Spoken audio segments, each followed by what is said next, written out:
Alrighty, welcome back, boys and girls. It's your main math man, Mr. Shank, coming to you live from Mayfield. And in this video, we're just going to be working through this comparison of two box plots. So it has the double box plot compares the battery life in hours of two brands of cell phones. So it has brand A in green, and then it has the box plot for brand B in blue. And so you can kind of see that it has the steps on the number line are by 0.5 or 5/10. And so you can kind of see, okay, it's going by half hours. So it says which brand has a larger interquartile range, and then what is that interquartile range of that brand.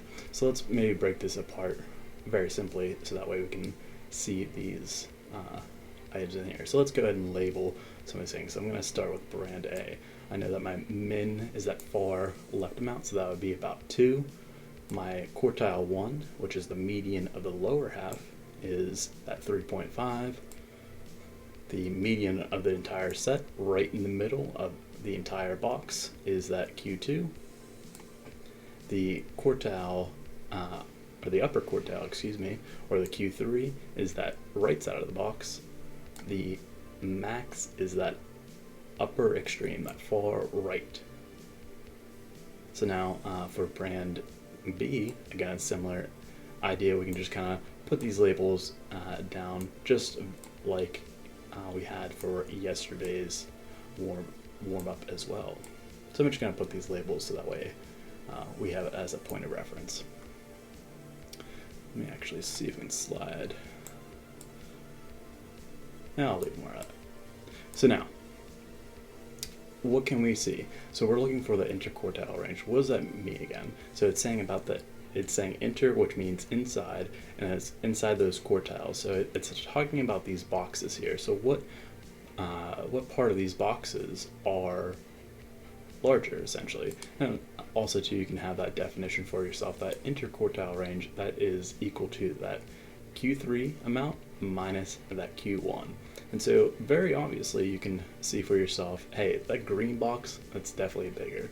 So we can say, all right, we know brand A is going to be bigger.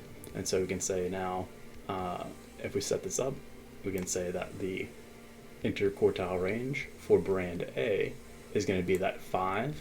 Again, we get that from the upper quartile of Q3 on 5. And we can actually, let me see if we can line this up.